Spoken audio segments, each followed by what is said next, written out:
जय श्री कृष्णा, राधे राधे। सभी कृष्ण भक्तों का हमारे इस चैनल पर स्वागत है। देवशयनी एकादशी की आप सभी को शुभकामनाएं हैं। श्री हरि आपकी हर मनोकामनाएं पूर्ण करें। आज की इस वीडियो में हम आपको बताएंगे कि एकादशी का व्रत कब है, व्रत का पारणा किस समय है और कब आपको व्रत खोलना है, और एकादशी कब से कब तक है तथा देवशयन की विधि किस प्रकार से संपन्न करें। समस्त जानकारी हम इस एक ही वीडियो में जाएंगे। इस वीडियो को आप अंत तक देखें व इस वीडियो को अधिक से अधिक शेयर करें। देवशयनी एकादशी आषाढ़ शुक्ल एकादशी यानी विष्णु शयन एकादशी है। इसी एकादशी से चातुर्मास का समय प्रारंभ हो जाता है। इस बार यह पर्व 29 जून 2023 गुरुवार को है। इस दौरान मांगलिक कार्य 4 माह के लिए वर्जित हो जाते हैं। इसमें कथा है कि भगवान श्री हरि ने वामन अवतार लिया था और जो राजा बलि था वो दान के लिए बहुत जाना जाता था। तो वामन अवतार में भगवान श्री हरि ने बलि से 3 पग जमीन दान में मांगी थी। तो राजा ने उनको देने का वादा किया। पहले पग में भगवान श्री वामन अवतार ने भूमि, पृथ्वी, आकाश, दिशाओं को सबको ढक लिया तथा दूसरे पग में उन्होंने समस्त आकाश व समस्त लोक को ढक लिया। अब तीसरा पग कहाँ रखे, अब कुछ नहीं बचा था। तो स्वयं बाली ने भगवान श्री हरि से कहा कि अब आप तीसरा पग मेरे मस्तक पर रखिए। इसलिए भगवान ने उसके मस्तक पर पग रखा और वह पाताल के अंदर चले गए।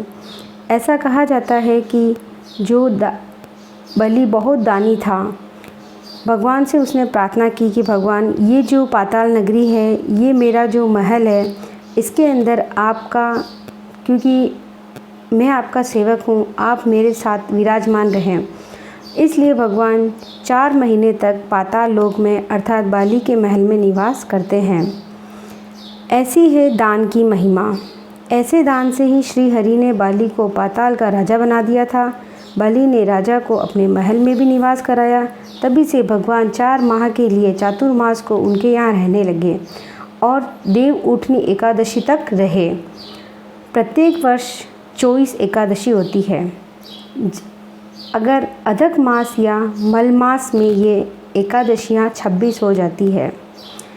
ऐसा है कि इस समय जो ये एकादशी है, इस एकादशी के समय सूर्य मिथुन राशि पर आता है, यानी आषाढ़ एकादशी है। इसमें सूर्य मिथुन राशि पर आता है।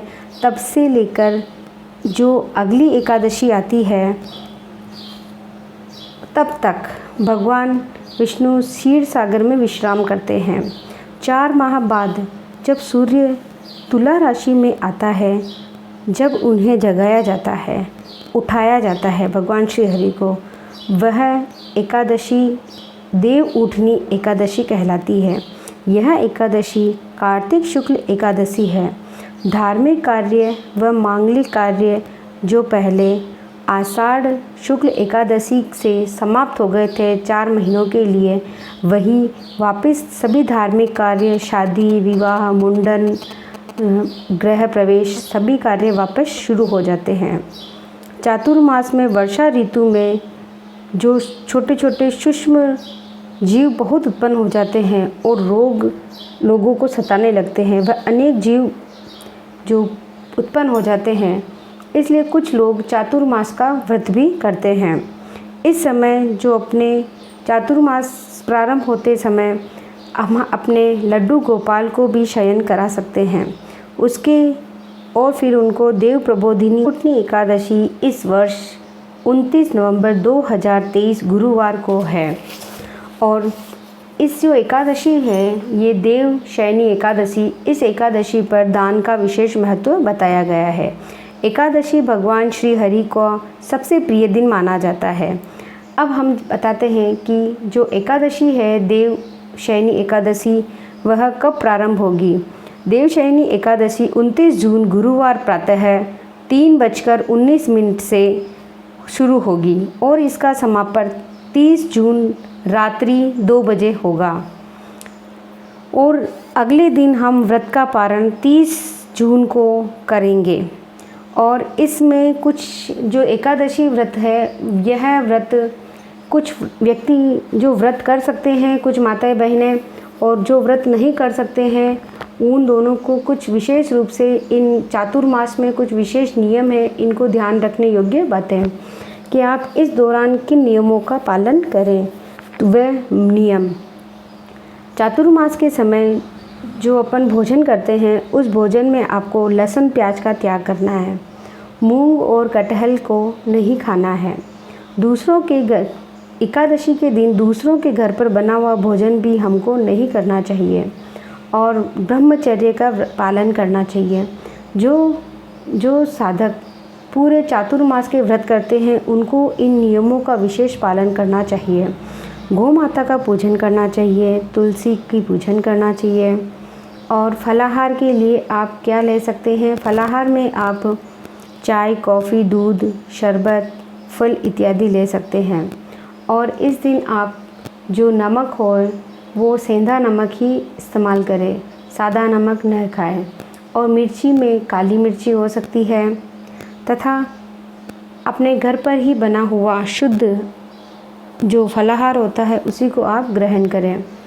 एकादशी के दिन चावलों का, एकादशी से करते समय एकादशी के एक दिन पूर्व, दशमी से ही आपको चावल का परित्याग करना है, चावल नहीं खाने हैं, विशेष रूप से चावल का त्याग करना है।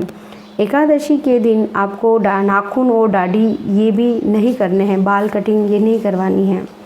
एकादशी की रात्रि को आप जागरण करें। और अगर मानो आपके घर में किसी प्रकार का सूतक है तो आप व्रत तो कर सकते हैं, लेकिन भगवान का पूजन नहीं कर सकते हैं। कुछ महिलाएं मासिक धर्म में होती है तो उस समय वह एकादशी का व्रत तो कर सकते हैं, लेकिन भगवान को छू नहीं सकते हैं।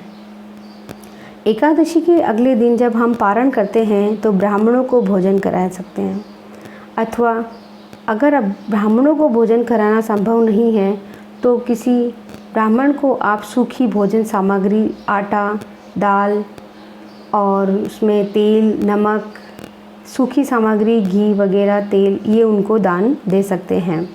और एकादशी के अगले दिन गोदान का विशेष महत्व है, तो गायों को भी दान करें और उनको भी कुछ चारा पानी अवश्य कराएं।